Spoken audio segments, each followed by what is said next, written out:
Will, um, yeah, I missed you yesterday. It ruined my whole day not doing a show yesterday morning.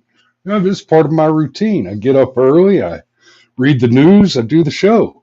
Uh, so we're going to talk about a few things today. I'm going to cover the closure of the Department of Education. We're going to talk a little bit about the DDoS attack. We're going to get into. I'm going to touch on Jamie White and anti-Tesla terrorism. I'm not going to spend a lot of time on any one topic this morning.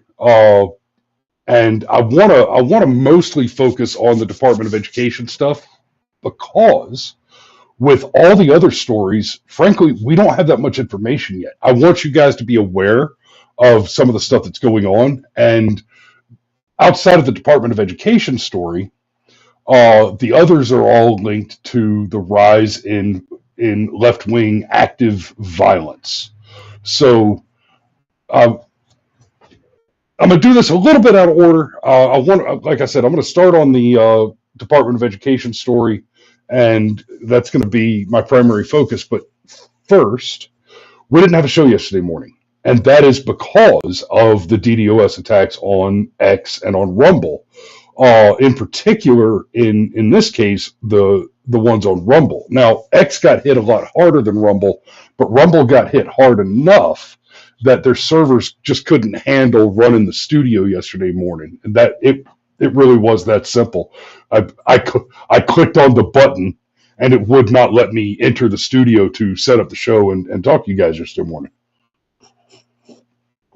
So, that's really more about the housekeeping and letting you guys know kind of what happened and where we're at. And I'll get more into what happened with the DDoS attacks when we get to that story. But first, this one is much more interesting. This is a story that I have personal interest in. Department of Education fires more than 1,300 employees, closes offices for security reasons on Wednesday. Now, you guys are hearing a lot of noise about, evil Donald Trump, he's trying to shut down the Department of Education. And the lefties are freaking out and telling you that Republicans, conservatives want to destroy education. They want to hurt teachers, et cetera, et cetera. Let me clue you in on something important real quick. Just from that headline, the Department of Education, this is a federal government department, not a state government department. This is a federal government department, subordinate to the administration, has enough employees that they fired 1,300 employees, and that wasn't everybody. Okay, so if there are 1,300 employees there are more than there to be fired, and the department continues to persist, unfortunately, that means that there are more than 1,300 employees at the Department of Education. I never forget this. The Department of Education employs 0 teachers. Now, let me clarify that statement, because some smartass is going to come in. Oh, no, it's a preferred bullet point on a resume. It employs people who have been teachers. But nobody who works for the Department of Education is, by current profession as a DOE employee, a teacher. That's not what the department does. In fact, its almost entire sole function is the distribution of federal funds to state programs, to education programs in states.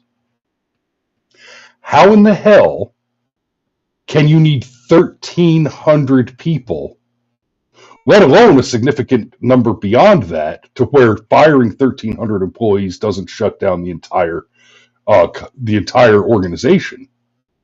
How do you need 1,300 people to give tax money away? How can you how can you justify paying thousands of people to give money away? Okay, so there's that. Let's not mix words here. One of the primary reasons that the majority of Americans do not have their children in private schools is because you don't get to keep your money. Half your money, I don't care who you are, what you do, what we've talked about my preferences on who gets to vote, and it's got to be a net tax contributor situation. Well, in that we're talking about in that case we're talking about actual income tax payers. Well, whoever you are, at least half your money is going into taxes. Let's assume that you make below excuse me, that you make below poverty wages and you get everything back at the end of the year. You're not a net income tax contributor. You don't pay income tax because of your income, the level of your income. Okay. That's about half of Americans, by the way. About 50% of Americans pay nothing in taxes.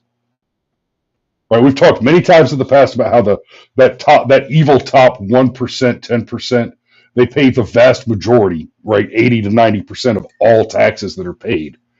Right? Elon Musk famously stroked an $11 billion check to the government.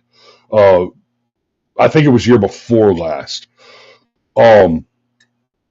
But forget about the income tax for just a moment. I bought a car day before yesterday. I bought it online. It's being delivered today. I got a good deal on the car until I had to pay, $7,000 in taxes on the car. Right? No, I'm sorry. $7,000 is different. It was $3,000 in taxes. My bad. But still, my point is, okay, so that's sales tax, the ad valorem, et cetera, and then go buy some gas. A good chunk of that is taxes. 6, 7, 8, 9% in sales tax wherever you go, and even that doesn't get to the core of the issue, guys. The majority of the price of every item you purchase is tax, right? You go sit down in a restaurant, and go sit down in kind of a lower end restaurant where everybody's making minimum wage. Part of the price of your food comes from the fact that in order to pay someone minimum wage, you pay almost that. You pay almost double that on oh shit! Sergeant Major says yes, and that's something that I have to argue in arrears, basically, to claw that money back. So yeah, I've got to work on that. Damn, old man, you completely derailed me. Oh, so yeah, if you're paying for anything, a big part of that price is the tax. So, like I said, restaurant, right? Minimum wage employees, right? Cooks making $7-8 an hour. Well, the employer, it doesn't cost the employer $8 an hour to pay somebody $8 an hour. It costs them $8 an hour plus their share of the employer contribution on FICA, employment tax. And then they have to pay an additional tax for unemployment, and then they have to carry unemployment liability insurance per employee, and then they're taxed on the insurance policy that they have to cover. Taxes. Right? The average person, the average W-2 workaday guy who's just trying to live his life, make a buck, and pay his bills, when he thinks of taxes, he thinks of pain in the ass. He thinks of the pain in the ass. He sees his paycheck. He's got the withholding tax. He's okay. I pay income tax. And then he might bitch and moan about the sales tax going up by a penny because some schmuck wants to open a predatory SPLOST program in his community. And so, okay, so I pay 8-9% in sales tax, and he might be peripherally aware of the gas tax, but no, everything. The income is taxed, and then you pay an inflated price to cover the tax that the corporations have to pay. More than half your money is going to taxes. Keep all that in mind, and remember that you and probably the next 5 people you know will not pay enough in income taxes over your entire combined lifetimes to cover some of these transgender Sesame Street in Sri Lanka program garbage that they're cutting from USAID. And in the context of all that knowledge, the Department of Education exists, and that should infuriate you. Because you're talking about an organization whose sole functioning purpose is to distribute funds to smaller organizations. We've talked about the NGO, the non-governmental organization money laundering, ratchet, the kind of waterfall of how that works. So you got your big fat NGO, right? And a lot of them are connected to USAID. So USAID gets a big old pot of money, and they pay their overhead, pay a few employees, and then they take all the money they can and they dump it down onto these larger non-profits. And let me just clarify something for you real quick. Every business, without exception, that calls itself a non-profit business is a fraud. If a person says that they are in business, not for profit, they're operating a fraud. Period. By definition, business makes profit, right? So the larger organizations get a big old chunk of money, and then they give it to the next smaller charity. They pay their overhead, they pay their key people, and then they give the bucket down to a handful of other smaller charities. And then each of those does the same thing. They pay their people, they pay their overhead, and then they distribute it down to smaller charities. And when they pay their people, a lot of the time what they'll do, I've mentioned Tim Pool often, but because he's an interesting guy and he's done some interesting stuff.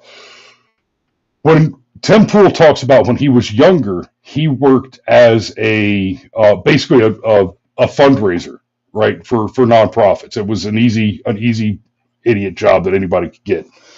You see these guys in cities, in larger cities. I know a lot of my audience lives like I do, the hell away from the metro. But if you spend any time in a large metropolitan city, you're likely as not to see these guys out soliciting for donations. They'll have their clipboard and they'll come, hey, I want to talk to you about climate change. They're getting paid to do that, right? They're getting paid to do that.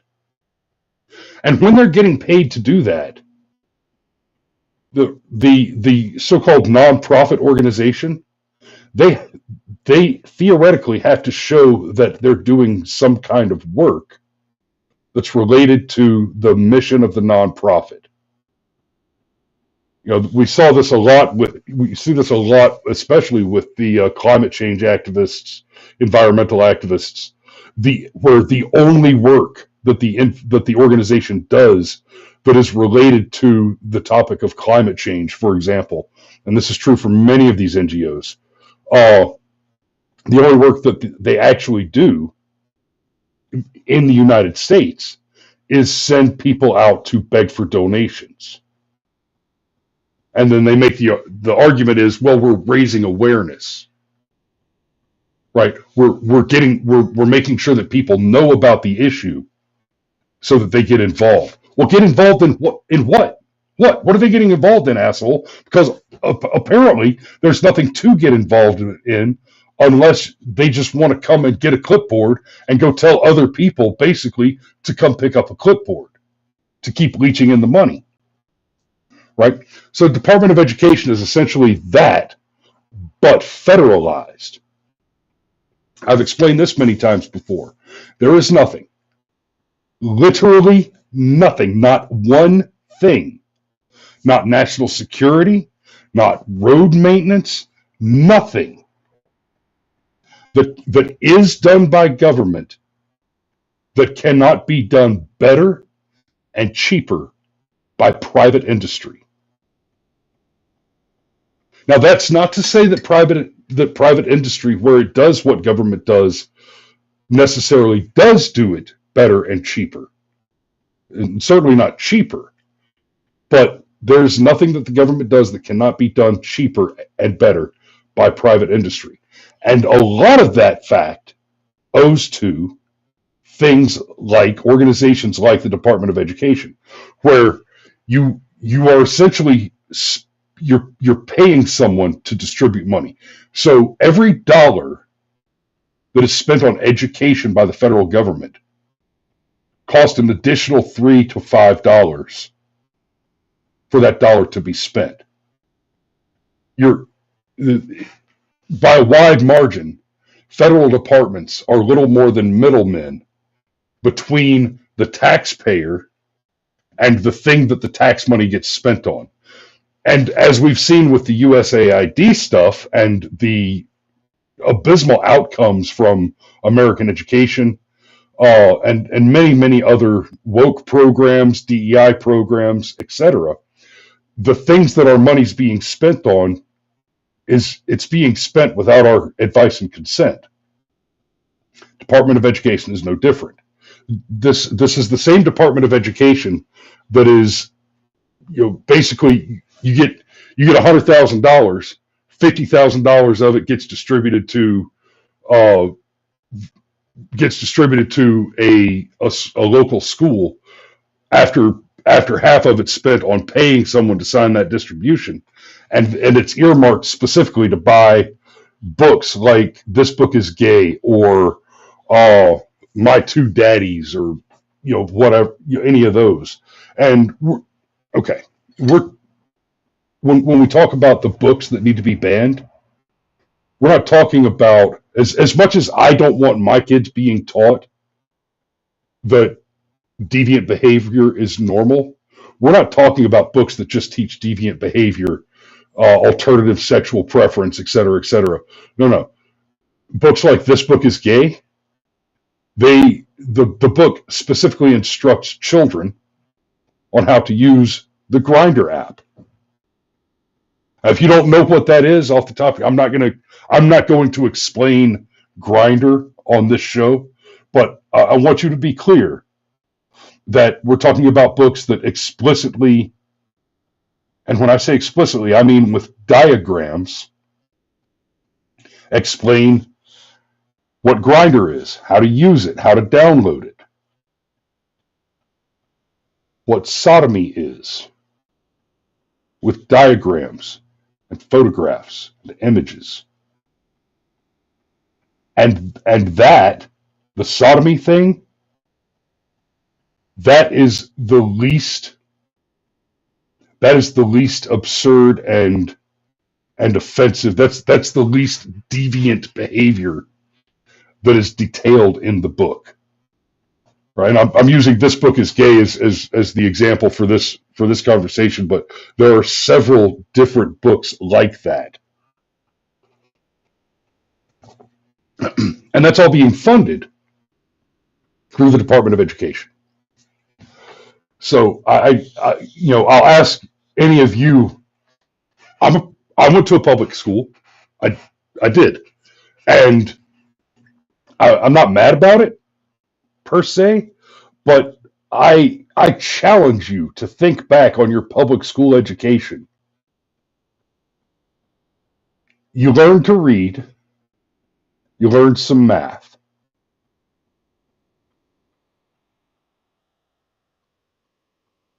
I would be amazed if the total amount of time spent for you to learn to read and do some math, those are basically the two things of value that you got out of that public education, I would be amazed if those took up more than 10%, if learning the useful parts of those two items, I would be amazed if that took up more than 10% of your entire academic career in a public school before college.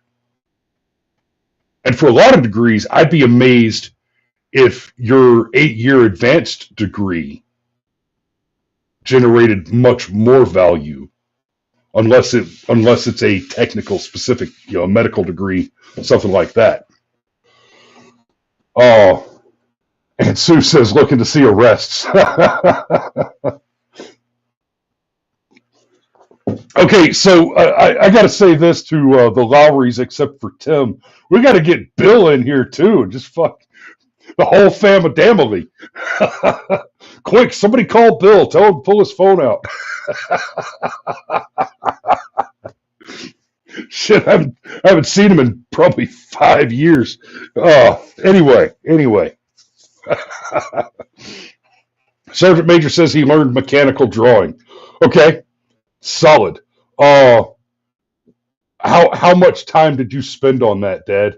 Seriously, because okay, go back to now, Dad. Uncle Steve, you guys are a little older. You had civics classes. There's legitimate value there. We had, by the time I was going through, we had essentially a civics seminar that was a small part of one American history class.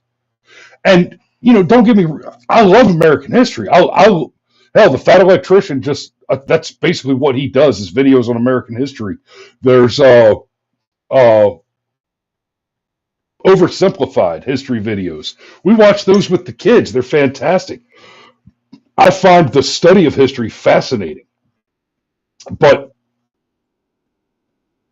I mean, reading history, fascinating. But frankly, unless you're a professional academician, I cannot imagine how the study of history, outside of studying the history of your particular specialized field and learning how your field developed so that you have a better idea of developing your field into the future, just as a broad study, it does not have a great deal of value, right? Literature, as a broad study, does not have a great deal of applicable value. They are worthy pursuits in and of themselves, but for you to spend an inordinate amount of time on them is unintelligible, right? Largely because with the liberal education system that we have, the idea of being a Renaissance man who is versed in many things, and I am such a man. I've got liberal arts degrees. I've foreign languages, history, philosophy. I enjoy the hell out of all of that. But when you're talking about a bunch of kids, right, and you're telling them you have to learn this, right? I've listened in on one of my kids' school lessons the other day, and they were being taught about the bicycle economy in Sweden. And I asked my wife after, I was like, why the hell are they teaching my son about the bicycle economy in Sweden? And she said, oh, well, it's about cause and effect. But they're learning about how this policy led to this action and that action led to this policy. And I'm like, okay, why Sweden? Why do I give a shit about bicycles in Sweden? If you want to show me a cause and effect story, if the thing that you want to teach the children is how policies have consequences and sometimes unintended consequences. Tell them about, let's teach them about women's suffrage, right? Ice cream is big in America, and we have a billion pounds of cheese buried in caves that cost us tax money to retain, and that is because women got the vote. Serious heart attack. Suffragette, right? Women got the vote. Prohibition. All the bars turned into ice cream parlors. That was the birth of the American dairy industry. It was the first time that farmers began to specialize and go from being farmers to being dairy farmers. People start going to ice cream parlors instead of bars for socialization, right? I shit you not. And then prohibition gets repealed. People start drinking liquor again. They buy less ice cream. Suddenly, the dairy farmers are producing too much milk, and in order to avoid them going under, the government just starts buying the milk.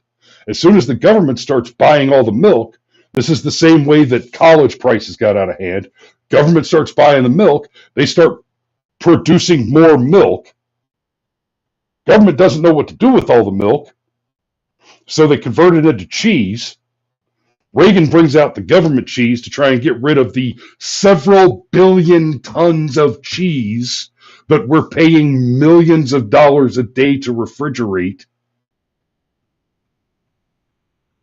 And then you get the Got Milk commercials. Velveeta and a couple of other companies buy up all the government cheese. Problem eventually gets solved. But holy shit, that right there, forget about bicycles in Sweden. Here's your cause and effect. And now you're talking about an American story that actually has civics, legitimate U.S. law, civics policy. Okay, I'm way off on a tangent because I have such a disgusted low opinion of American public schools. They absolutely sicken me. But to be clear, the reason that they chose to tell the story of policy and bicycle traffic patterns in Sweden is to teach my children, okay, there's this thing cause and effect, and oh, by the way, we need to get rid of all the gasoline. We need to get rid of all the oil. Here's your subtle political indoctrination. You motherfuckers.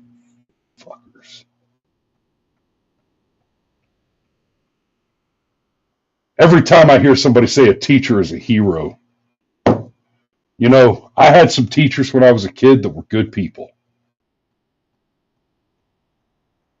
Not one public school teacher had a substantial impact on my life. Not one. Because they weren't up to the task. Okay. I'm not a humble guy, right? So I'll bragging a little bit, but largely, no teacher that I had, probably after about the fourth or fifth grade, was adequate to answer questions, knew enough to answer my questions beyond what I could just glean from the reading. I was actually. I think I've told this story on the air before, but it's relevant. I was suspended once, and the suspension slip said for towering. Now here's what happened, and I like to tell this story because I actually liked this teacher, Mr. Bomar. Mr. Bomar was an American military veteran. He was a skinny little dude, so I think he was an Air Force vet. That's for you, B. But Mr. Bomar he was a teacher because he was part of a program called Vets to Teachers, where you agree to teach in certain levels of schools, and you get student loan debt forgiven, stuff like that. But and plus, you just basically you get handed a job. So anyway, Mr. Bomar was teaching Algebra 2, and we were working on imaginary numbers. Negative. The square root of negative I type of stuff, which again is the kind of thing I would ask. Why did I waste my time learning about the square root of negative I? Right? That seems like something that I don't even know what it's for. And that goes back to the root of this story. So he's teaching us the square root of negative I thing. And we go through the chart and we learn the equations and we learn how imaginary numbers work. And I raised my hand and I asked the question. I said, what am I going to use this for? And I saw his nostrils flare and his eyes go wide. And I said, okay, no, okay. Hold on. Let me clarify. I'm not trying to be an asshole. I'm not trying to be a jerk about this. I'm not saying, I'm never going to need this. No. I'm legitimately curious. I want to know what kind of profession, what kind of job, what kind of academia would I be involved in that the imaginary numbers would be something that I would make use of in my profession. Is this something that I need to know if I want to be an astrophysicist or a ballistic scientist or a rocket scientist? Where am I going to use this? What field of mathematics does this information belong to? And that was it. He threw a marker at me. And I really wasn't trying to be an asshole. I really wanted to know. And I still don't know. And frankly, I think it's funnier not to know when I tell this story. So I haven't bothered to look it up in the 30 years since this happened. Right? He threw a marker at me. And then he threw an eraser at me. And I stood up. Now, this was 1997 or 8 probably. I've been about 6.5 feet tall since I was about 16 or 17 years old. I was that big then. And he admitted, well, I didn't go that far. I don't know. He didn't know what the answer to the question was. And it enraged him. And he came stomping. He threw the marker. He threw the eraser, and he came stomping at me like he was going to raise a hand. And I stood up. And when I stand up, sitting in one of those little chairs with the desk attached to it, like you have in public schools, I have to take the desk off and set it down. And I stood up as he came up to me with that finger, and top of his head came up to just below my chin, and he's looking up at me and poking me in the chest with that finger. And I was very aware of my situation, and my situation was, this guy is half my size. He's making physical threats, but I'm a student and he's a teacher, and there's no way this goes my way. I could whoop his ass. No problem. I'm in no danger here. But if I make a complaint about him being abusive, I'm in no danger here. So nobody's going to give a shit if this guy is making threats to students when the student's twice his size.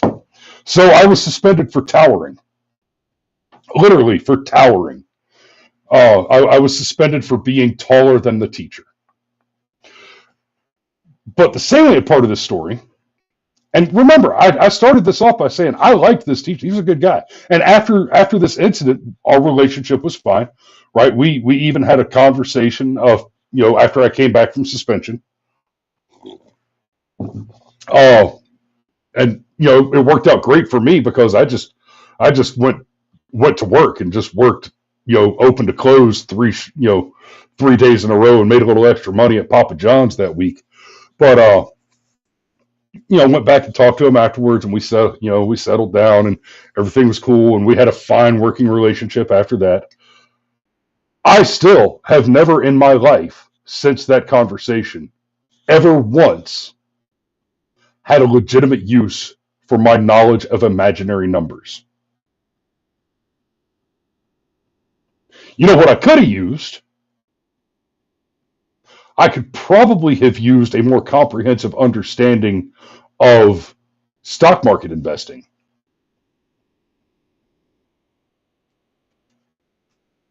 I mean, I've done okay, but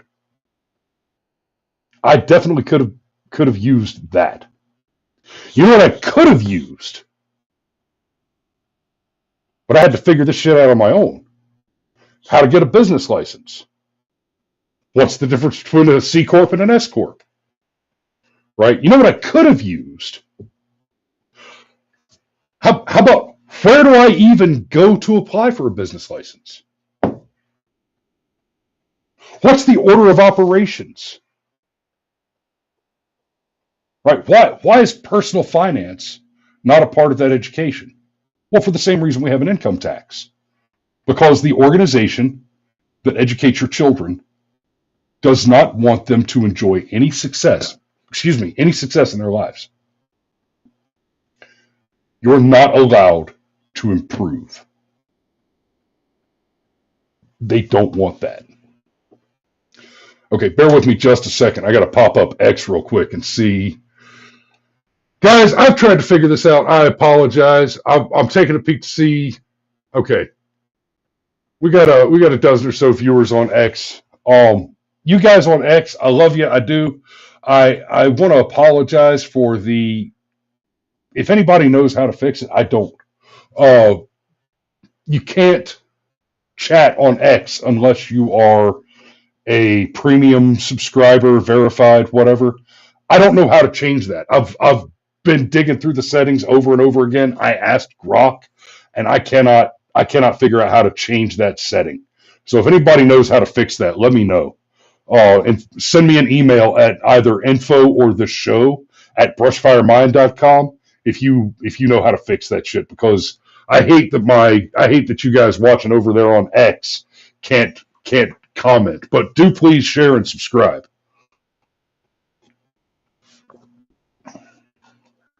Be Controversial says something must have changed because apparently we have a lot of 11-year-olds and younger applying for small business loans. Oh, yeah, that's called identity theft. And Sergeant Major points out, and this is absolutely true, and this is a part of the greater problem. School teachers never teach investment management skills because they don't understand it, or they would not be teaching. Correct.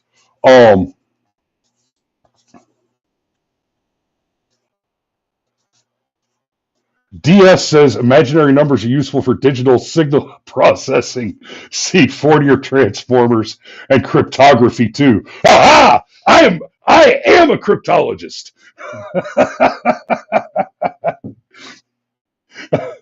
And I've never had any use for freaking imaginary numbers in doing cryptology work ever. I have stolen the secrets from the enemy and killed him with those secrets, and never needed to know what the square root of -I was. I do know what you're talking about, but never needed it for anything. So, whoo, okay. So the long and the short of it is the Board of Education can crumble and burn for all I care. In fact, I would prefer that it do.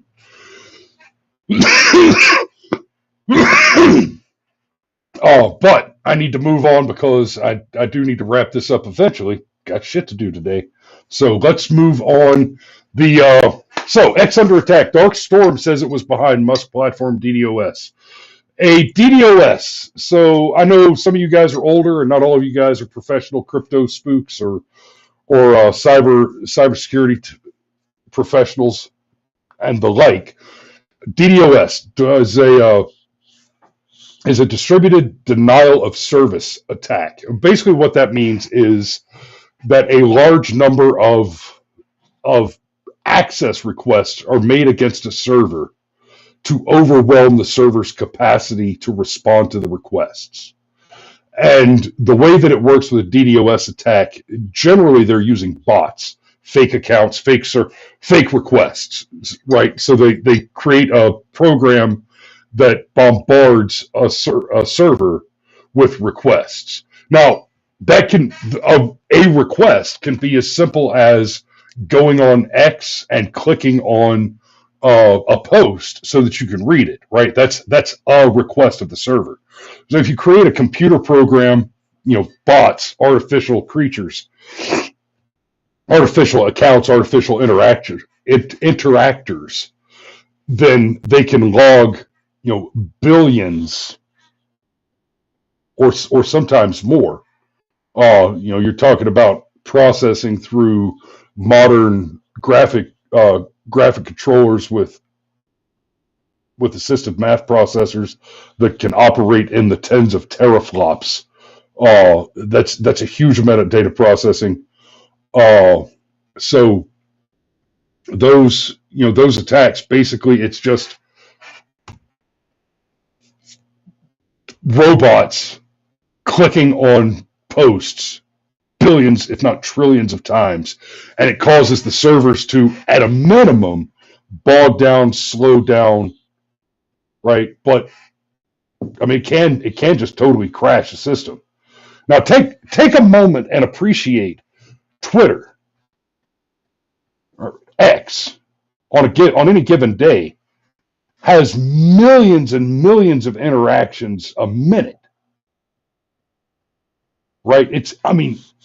The huge amount of traffic. Imagine what it must take, how many of those interactions it must take to cause those servers to be overwhelmed, right? So okay, Dan, I'm glad you said that. We do not know for sure that it came from Ukraine. Let me clarify that, though. The statement that Elon Musk said is that in the course of the investigation thus far, unless there's been new information that I missed, Musk said that. In fact, here it is in the article. After the X social media platform, formerly known as Twitter, suffered multiple outages on March 10th, Elon Musk was quick to pin the blame on a massive cyber attack and opined that either a large coordinated group and or a country is involved. Now, that right there, what I just said about just the sheer volume of interaction and data that would take to cause problems for a system as massive and sophisticated as Twitter, yes, it is either a large coordinated group, and honestly, it almost has to be a state actor that was involved. And then Musk, now, and this is where I'm pushing back on you a little bit there, Dad. You said the attacks came from Ukraine. What Musk said, and there's an important distinction here, he said that the attack has been traced back to IP addresses originating in the Ukraine area. So to say that the IP addresses originated in the Ukraine area, that is not quite the same as saying that that it came from Ukraine, because you could use a VPN, a virtual private network, to falsify your originating IP address. That's absolutely possible. It is also absolutely possible that the attack came from IP addresses actually in the Ukraine, and it is possible for those IP addresses to be computers that are physically located in Ukraine, but being operated by clandestine operators from any number of other foreign adversaries. And yes, I say other foreign adversaries. We've covered this before. Ukraine should be, every American should think of Ukraine as a foreign adversary. They are, right? But Russia, China, Iran, we have other foreign adversaries, and there is a massive amount of political and strategic and tactical incentive on the ground right now, as long as there's conflict between Ukraine and Russia, and as long as America is still dumping money in there, There are way too many motivated actors who could certainly spend the money to just put people in Ukraine to launch attacks like this for no reason other than to create a false flag event to exacerbate the tension there. So I'm not ready to say that it's definitely that it was Ukraine that did it. And like I said, VPN, you can spoof that originating IP address and make it appear as if you came from Ukraine without actually being in Ukraine to do that. So this is one of those where we just don't know. But it is connected to, and as we move on to the Tesla story, I'm going to go ahead and pop over to this one, loosely related. So for Tesla not even loosely related. So that was an attack on X, one of Elon Musk's properties, something that Elon Musk owns. 4 Tesla Cybertrucks torched as protests against Elon Musk rev up. I am beginning to suspect you've got people doing drive-bys, shooting up Tesla dealerships, going to parking lots where Tesla's storing Cybertrucks and committing arson, setting the trucks on fire, blowing them up. You've got that attack on X and Rumble, but more salient to this conversation on X. And we just saw the reporter, Jamie White. Now, this is InfoWars, right? Reporter Jamie White was just murdered near his home recently. Mario, good morning, brother. I like that. Just let yourself in the back door. Rock and roll. Steve Urkel style. I hit off when I meant to hit snooze, so apologies. Anyway, shite happens, my man. It does. So you were talking about DDoS attacks, right? Is that what you're currently on? Yeah. Yeah. You want to elaborate on those a little bit while I go get some hot coffee? Well, having missed the entire back context of what you've said for the last 45 minutes, sure.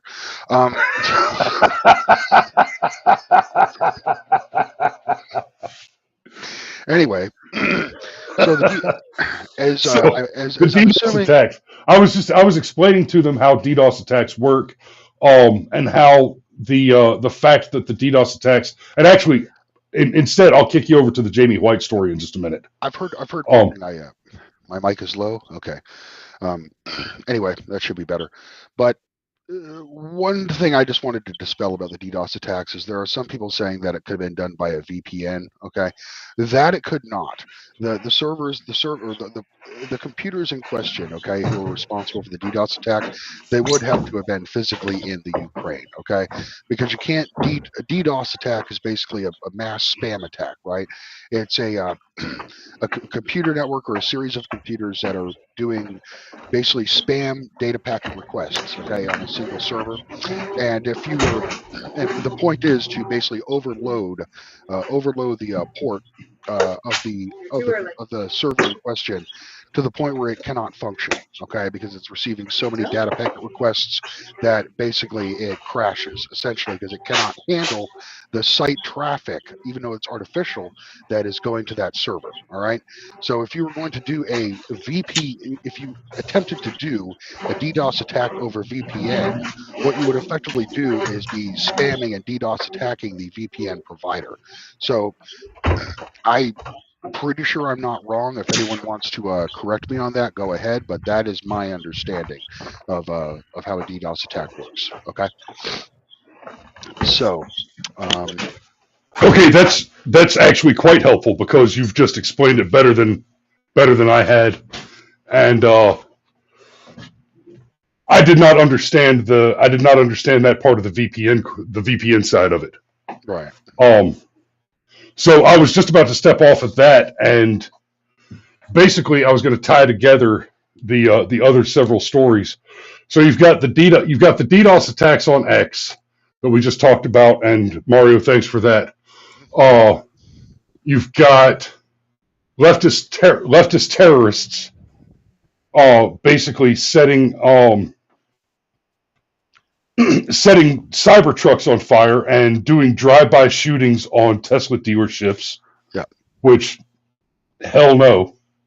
Uh, all that, and then we've also got the murder of Jamie White, and each one of these stories we're covering in its own right. But let's be real, this is all happening right together, right around the same time.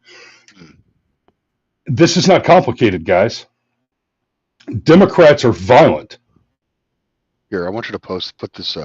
These were I just bumped I just bumped something I dropped in the Camario earlier or late last week.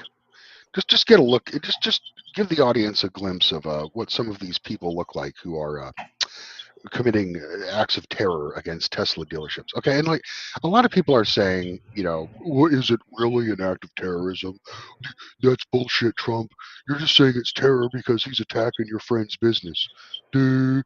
Well, okay. well, Let's think about terrorism. What terrorism is, okay?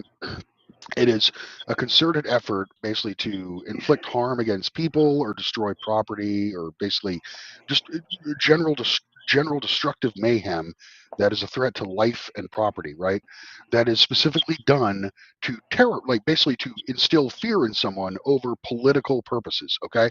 The fact that that's the key point here, it's political. All right. These right, people are torching Tesla dealerships and defacing people's vehicles who own Teslas, right? For right. If you just for a purpose waterboard of somebody, political terror. right? So yes, If you're just yes, waterboarding somebody for your own personal entertainment, that's not terrorism. yeah, There has to be a political motivation. I have done that. Okay, um, we Well, waterboarded somebody for fun? yes, Yeah, remember me too. Hell yeah, yeah. it is fun. So it is fun. So we did that in the brief aside here, in the barracks right after in 2009. Okay, I was stationed in Korea, and my friends and I in the barracks decided, and this was when like the Abu Ghraib shit was, what was huge, what was going on in Abu Ghraib, and Yeah, the scandal. Um, well, we decided to, my friends and I, to go into the bathroom, go into the showers, okay, and set up a board, and bring the washcloth to put over the face and the jug of water, right? And we decided to reenact waterboarding to see how bad it really is, right? Now, everybody. Everyone getting waterboarded will eventually break because it gives you the sensation of drowning, all right? And at some point, you're going to freak out. I was able to hold out for pretty long because I've spent most of my life in the water. Okay, whether it be professional competition. All right, I've been a competitive swimmer. That was my sport. Okay, all throughout my childhood and throughout high school. I'm an excellent swimmer. Okay. Also, I've worked on. I was a commercial diver for several years. All right, doing underwater construction. So I'm very comfortable in the water. So I could, hold out with a water bubby. I just know to slowly exhale, okay, to maintain that positive pressure on my sinuses so that the water doesn't go up my nose, right? And I could hold off a good long time. Eventually, though, your body just takes over and you're like, yeah, yeah. There's a point where you break, but it was and, fun. and that's Some people break instantly. Some people can't handle it oh for a yeah. second. Okay, those are the ones that you can really get with a waterboarding. All right. So I actually need to I need to go ahead and wrap up because I've got to get down the road. So since we got on this topic, let me ask Mario: have you ever seen the commercial for Liquid Death? No, but I actually have started drinking that since I've been off the sauce. All right. The Yeah, Fee's a big fan of Liquid Death. the Dr. Death one is really good. I had no idea what it was when I just grabbed it on random, and it's like I took a sip, and it's like, it's Dr. Pepper with no sugar. This is crazy. It's actually quite good. Anyway, Wait, go it's ahead. really? I'll have to okay. I'll have to check that out. It's the But purple one. since you haven't seen it, Mario, and I know not all of the audience has, we're going to close on we're just going to watch the commercial. Hi, I'm a professional actor, and I'm getting paid to tell you about a revolutionary new product. For years, a bunch of marketing fuckboys have tricked you into thinking that water is just some girly drink for yoga moms. Just look at all the cute brand names and dainty little bottles. Well, hold on to your hot dogs, because I got news. Water isn't cute. Water is deadly. It kills innocent surfers and snowboarders and kayakers. Every year, water is responsible for thousands and thousands of deaths. Energy drinks only kill, like, what, 1 or 2 kids? So please, don't fall for the marketing bullshit. Water is not yoga. Water is liquid death. And that's why this brand needs to exist. To finally give water the Turn your camera off, Mario. and ice-cold name it deserves. Turn your camera A off. brand that parents will hate, but kids might love. Deadliest stuff on earth. Please, enjoy responsibly.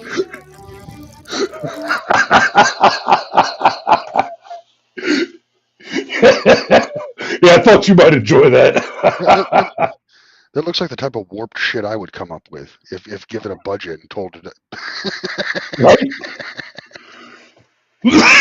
Nice. We need to drum up some advertisers. We need to find somebody to let us advertise gasoline. Well, I would. I apologize everyone for not being here this morning. Like I said, I pushed the wrong button on my phone. Okay, with disastrous consequences. It's okay. But I will make it up to you because I'm gonna go over it with Chris. Okay, but I think I got something. I got something crazy for you tomorrow. All right. Let me just drop a name here for you real quick. Sheriff Pelletier. Okay.